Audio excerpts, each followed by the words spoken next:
Hi, everyone. Thank you for joining the webinar today. My name is Chani Sims.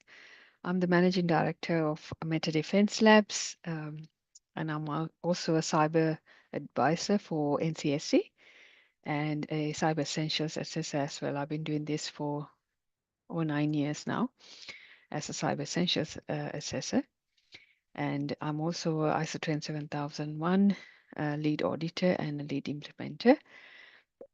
And my journey in the industry. So I have been in the industry over 20 years now, and I started my career as a IBM engineer working in IT, then progressing into cyber. I co-founded Meta Defense Labs 11 years ago, and since then I've been managing the business as well as I working as a cyber essentials assessor in the business. It's one of the fun things I really like doing. I don't look at it as an audit job, but it's more, I enjoy talking to people. I enjoy talking to businesses, helping them guide through the essentials and the basics in cyber. And so today I'm going to talk about the recent changes that was announced with the cyber essentials in April this year. And but first of all, I want to thank CFE CERT for inviting me for this webinar. And they are one of our business partners. And so we collaborate with CFE CERT as their Cyber Essentials certification body. So Meta Defense Labs is a certification body for Cyber Essentials. And we work with CFE CERT as a partner, as a dedicated Cyber Essentials certification body, and also with other organizations in the UK. And we support SMEs to large enterprise level clients in getting their Cyber Essentials and Cyber Essentials Plus. Now, today's talk is specifically around the transition. You probably know, if you have seen the Cyber Essentials official guide, there is a version 3.1, 3.2, 3.3. They also have names that NCSC and ISME calls them. So the new version of Cyber Essentials framework is Dancer. It used to be Willow before. Now the new one is Dancer. So I think I've already talked about this. Just one thing I missed is that we are also assured cyber services provider for NCSC. Uh, that's through where I work as a cyber advisor for businesses and then helping them around cyber essentials. I also audit ISME Cyber Assurance Framework, which is a sort of equivalent version for ISO 27001, but for SMEs. It's a great framework. It talks about your ISO 27000 controls to cyber essentials controls, as well as GDPR compliance. So, which is like a one-stop solution for SMEs if you want to comply with regulation and also frameworks. So, why cyber essentials? Basically, cyber essentials look at the basic fundamental controls. If you look at the landscape, criminals don't care what size your business is. They basically look at what is the easiest target and how easy you are. It's like, going around or trying to open doors until you find one that's not locked. So in cyber, that's how it is. So there's enough tools out there, and criminals are looking for what is the quick wins they can find. So cyber essentials help you to apply the basic controls so that you don't become an easy target. That's what it does basically. It look at what are the common cyber attacks are, and then it helps you fix those open doors or broken locks, and then help you secure your environment. It helps you reduce the business risk and also customer trust, and also win contracts. Cyber Essentials, if you're working in the UK and if you are looking to work in the UK market, Cyber Essentials is a must-have. It not only helps you build customer trust, this is one framework I've seen over the last 10 years that actually works. I do ISO audits, I do ISO implementations, and NIST, all these other frameworks out there. Cyber Essentials technical, 5 technical, very basic controls, and if you apply them correctly, it works. And this is why I love Cyber Essentials, because this is one framework I can say that works. It's not a lot of policy documents and all sorts of things, but it's just applying the technical controls correctly, and it'll give you results. And also it helps large organizations, any organizations really, to win contracts, especially with the UK government, public sector, as well as now private sector as well.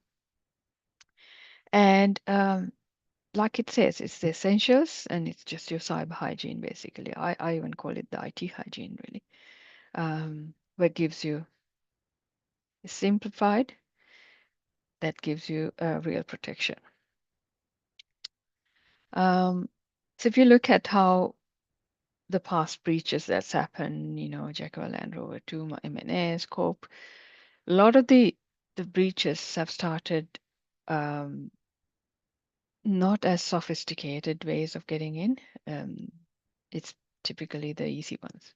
Weak passwords, missing updates, poor access controls, misconfigurations, or lack of MFA, multi-factor authentication.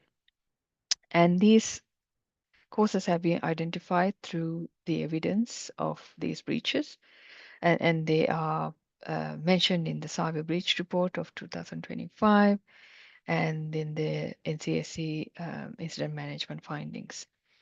So we can call Cyber Essentials just 5 controls, and it's not risk-based.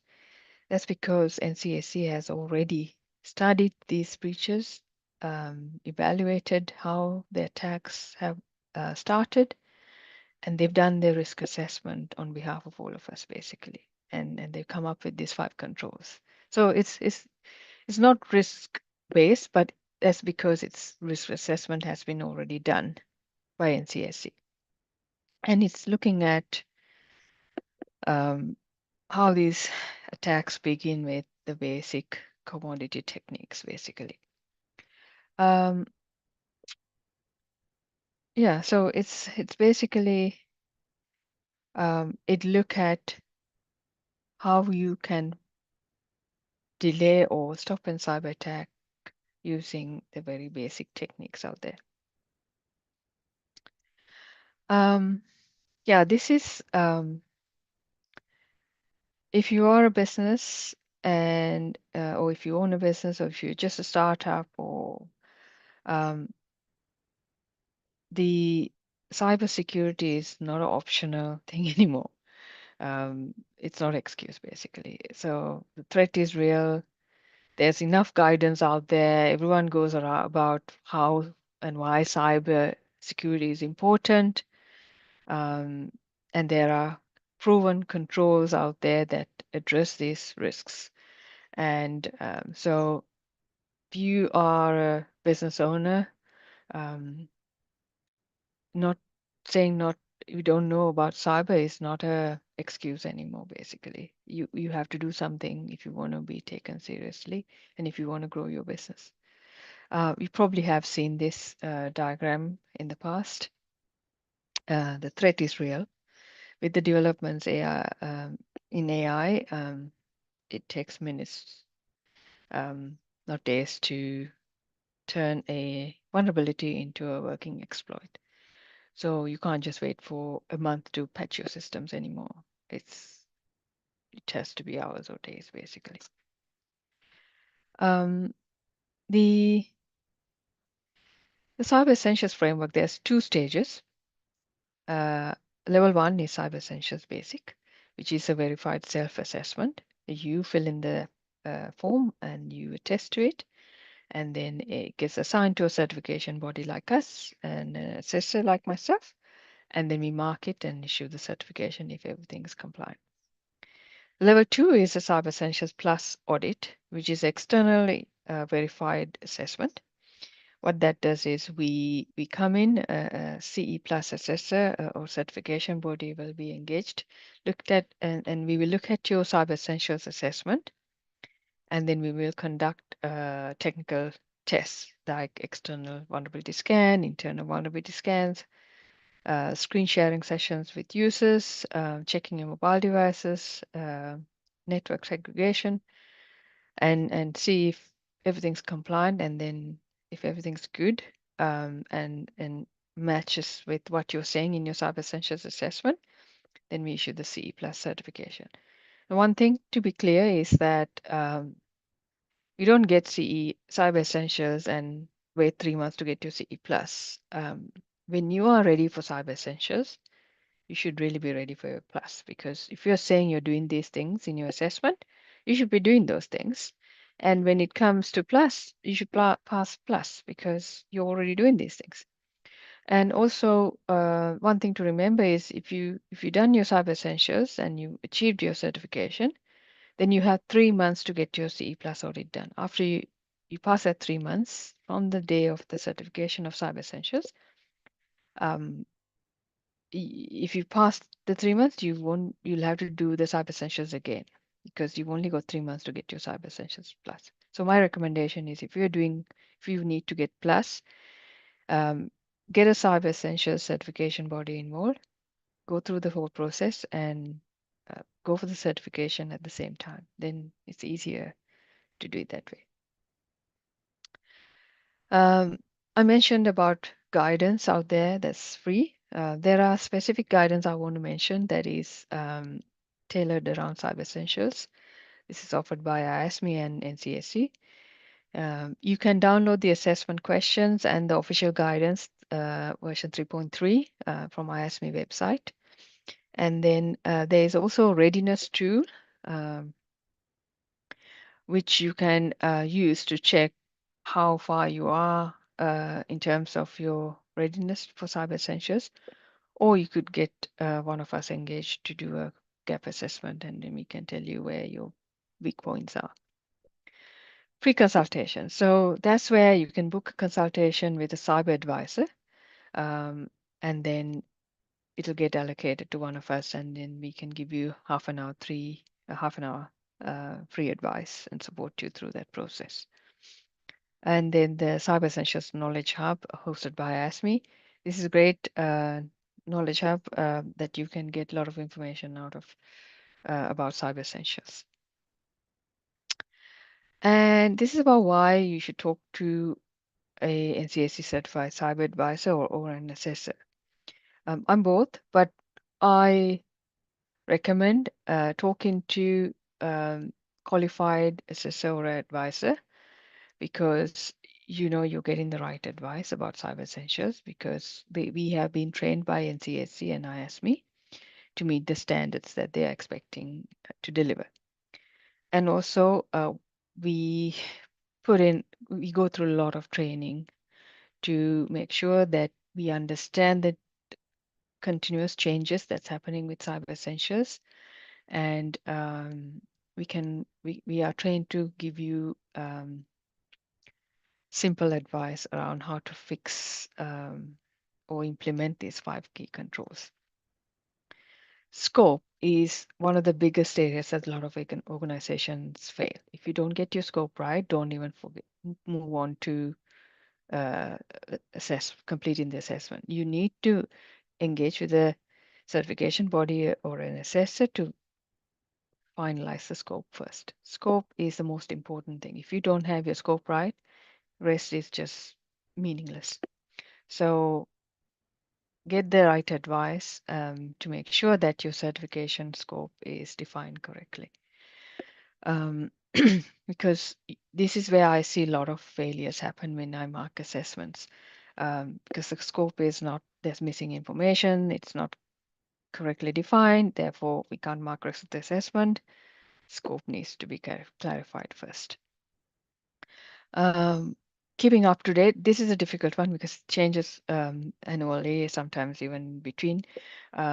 So working with the certification body will help you stay up to date with Cyber Essentials, and also following NCSC, ISME, because we get monthly training from NCSC and ISME, so it's really important to keep up to date with what's happening with Cyber Essentials space. Um, we can help you simplify the process, give you tailored support. My job mainly is leading the Cyber Essentials projects to give the strategic advice to our clients to make sure that they are prioritizing what needs fixing, when it needs fixing, and how things has to be fixed so that they can pass Cyber Essentials without wasting a lot of time and resources. And then also make sure that they implement the controls correctly so that they are not becoming an easy target. Um, Cyber advisors and assessors can also help and educate your staff, your team, help you improve cybersecurity culture, and also efficiency in how you achieve certification. So if you're going to work alone, thinking you know everything about Cyber Essentials because you read the guidance and everything, uh, um, you you will still find issues because you're not kept up to date constantly around the changes, how the marking scheme works, how things should be assessed. So if you want to make sure that you want a successful outcome of your CE plus or CE and make sure that you implemented everything correctly, I suggest engage with the advisor or assessor. Assessor is best. And yeah, basically, it's not about passing the assessment.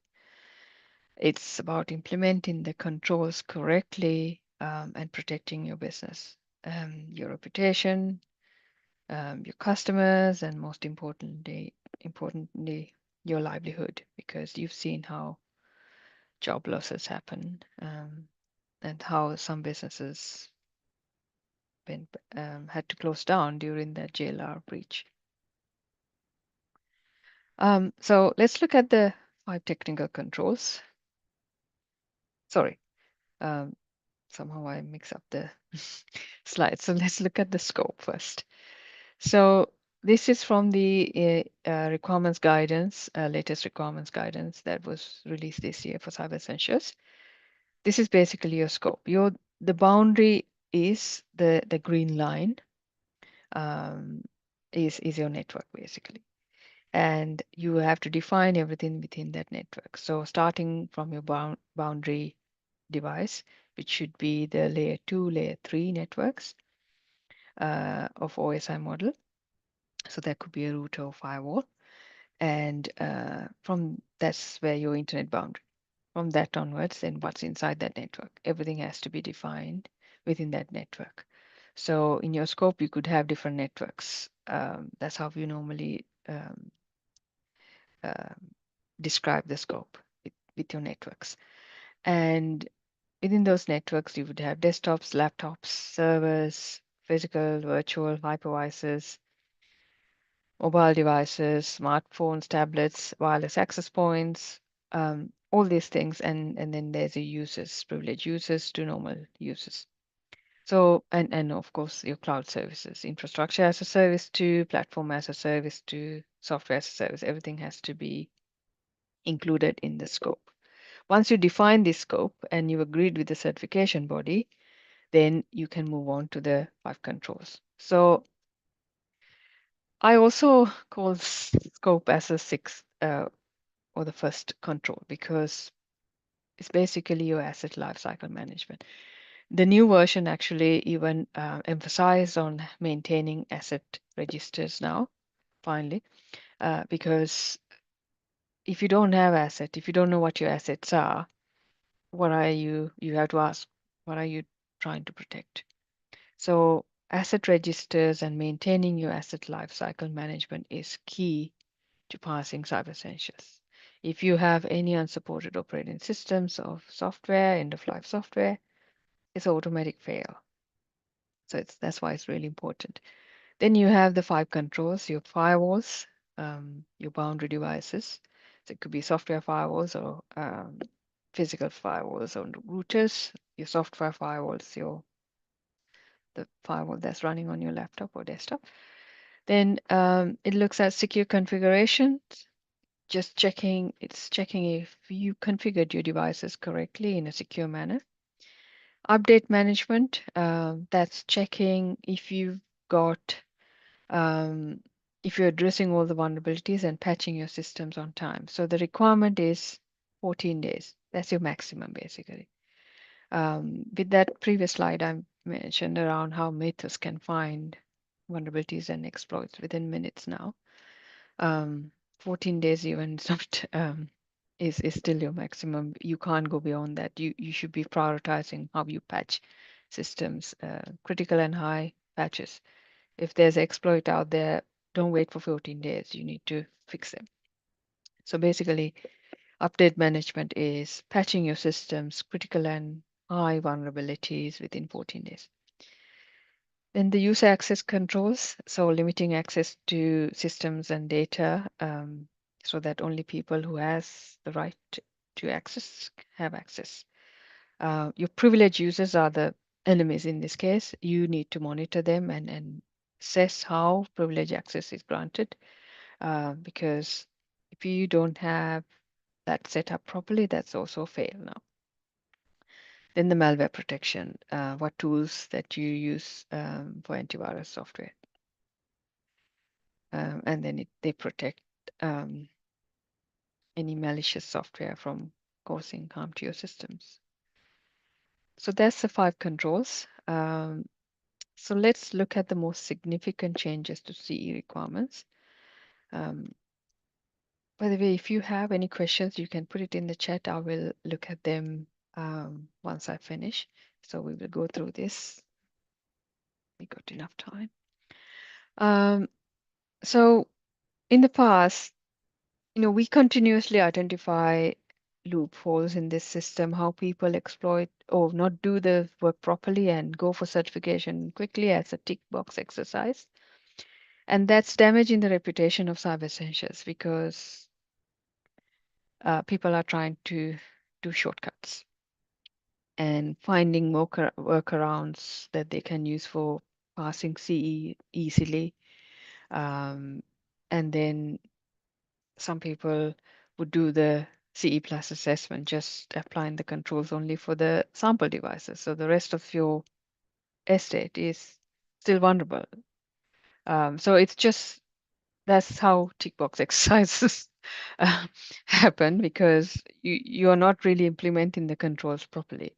You're just making sure that you are audit ready um, by fixing the sample devices. So that's those kind of things were considered. And there's a lot of assessments I've gone through where they shouldn't have passed, but they passed because someone didn't know how to mark it properly, and the scope is not defined correctly. It's unclear, and but they've um, gone through that and passed, and breaches happen. Then there's patch management. So they say they are patching everything within 14 days, but in practice, it's not applied or enforced within the whole organization. So bad things happen. So they've considered all of these problems and decided they wanted to make some changes. So that's why this new Denzel has changed quite a bit from the previous years. So it's NCAC has really raised the bar on Cyber Essentials. I'm only going to talk about one of the main ones. So one of the big ones is the responsibilities and governance. Um, so what that means is that when you complete the Cyber Essentials assessment, it needs to be tested by a director or someone who's a responsible senior leader in the organization. When that person signs that, let's say your CISO or a managing director signs that assessment, what they're signing up to is they're confirming that the organization will maintain that compliance level throughout the period of the certification. That's the 12 months or the 365 days. So if you're signing it today, that you're saying that you're going to maintain the same posture throughout the year. Now, to do that, you need to have a proper BAU process, proper vulnerability management program. Otherwise, you can't maintain that posture. So you're signing up to that, and that is quite big. So,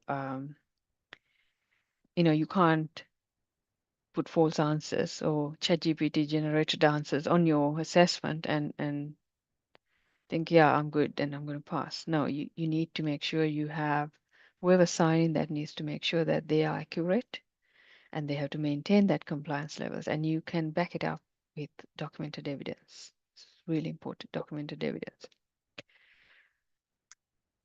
Next one is multi-factor authentication. So one of the big changes that happens is you have to list all cloud services in the assessment scope. And where available, you have to make sure that MFA is applied. Otherwise, it's a automatic failure. The 14-day critical and high requirement, this is a big one. I mentioned this. So to be able to apply patches within 14 days, you need to know what they are in the first place. So if you don't do internal scanning, how do you think you're going to find out what your critical and high vulnerabilities are? So what that means is you need to have some kind of a service to constantly monitor your systems to identify what these vulnerabilities are and also to patch them within 14 days or fix. So it used to be in Willow, it used to be patchable vulnerabilities, but now it's vulnerability fixes as well. It was changed last year. So any critical and high vulnerability need to be addressed within 14 days. So that is for your operating systems, applications, internet-facing systems, firewalls, routers, your browsers, servers, desktops, and laptops. So to be able to do this, you need to have a solid vulnerability scanning program in place. And if you don't have this, and you could fail if you the way you answer A 6.4. There's 80 questions in the assessment, I think. They are sectioned out in A1, A2, A3. So this is a 6 section. A 6.4 and A 6.5 are traumatic fails if you don't have this process in place. Strengthening of Cyber Essentials Plus. So that's one big change that's come into play. So when you are going to go for your CE Plus assessment, you need to be fully compliant at the time of the testing. So that's why I always say, when you're ready for Cyber Essentials, you should be ready for your CE Plus because there's no change. You're just saying you're doing this, and then let's test to see if it's actually correct. That's all the CE Plus does. Now, before you start your CE Plus, your verified self-assessment, your CE, has to be finalized and achieved because you can't do any amendments to your CE scope once you start your CE Plus. Now, another thing, so we will then start the vulnerability testing and the assessment with CE and with a sample test. And if you fail your sample, then you'll be given advice, and we will do a second independent random sample again. If you fail that sample test also, you won't get CE plus certification, and your um, CE can also be revoked. So this is a massive risk because in the past people got around with this. Now it's difficult because you could lose both your certifications if you haven't implemented the controls properly. So this is quite big. Next one. So those are kind of the main changes that came with Cyber Essentials. And there's additional guidance around backup. So this helps you prevent from or recover from ransomware attacks. So backing up your data is highly encouraged. It's not a control, but it's a recommended control basically. So backups will protect your data in case it's stolen or ransomware got to it. Um, I recommend 3-to-1 backup strategy. Look this up if you don't know what 3-to-1 backup strategy is. It's a very traditional old method, still valid. 3 copies of your data, 2 different storage types, 1 copy of yours stored offsite. I mean, this you don't have to have the same method, but some kind of a backup in having backup in place is important. Um, that's really around Cyber Essentials. Um, these are some of the online courses that CFE Academy um, run. So you can, these are the dates also. If you want to know more about them, I suggest you contact the training services. They will be able to help you. Mm. And yeah, thank you for participating in this session. And also, if you have any questions, I'm happy to answer. Um, please type them on the chat, and then I'll try and answer what I can.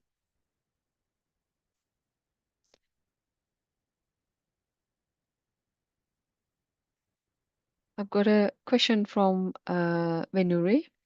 Hi, Venuri. I think I know you. Um, anyway, name rings a bell. So ISO 27001 does concern on the laws and regulations of the jurisdiction related to the specific sector. It's the org who's gonna get certified with the standard. The Cyber Essentials cover such laws and regulations like GDPR. No, it's purely technical. Um, it does address, 5 controls of that's in ISO 27001. It doesn't look at regulations. Hope I answered that. Any other questions?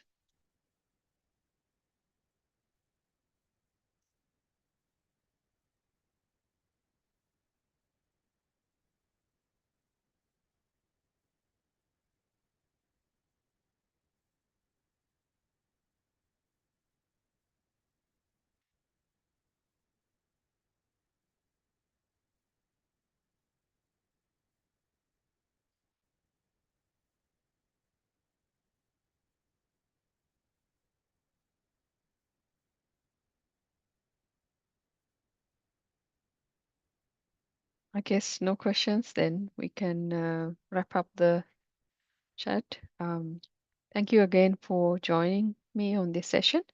If you have any questions around Cyber Essentials, you can contact me at chani@metadefenselabs.com. And if you are a startup, tech startup, or a biotech startup that is involved in defense or critical infrastructure or government sector work, there is some assessments, free cyber assessments that are available, which I will be looking to conduct soon. the scheme hasn't started yet. But if you're looking for support around that, you can reach out to us. I'm on LinkedIn as well. Do connect with me on LinkedIn. Um, I also have a newsletter around cyber essential support that I publish time to time. So you can sign up to the newsletter as well. You will get latest news around cyber essentials. And yeah, if you have any questions, you can contact me directly through LinkedIn or email.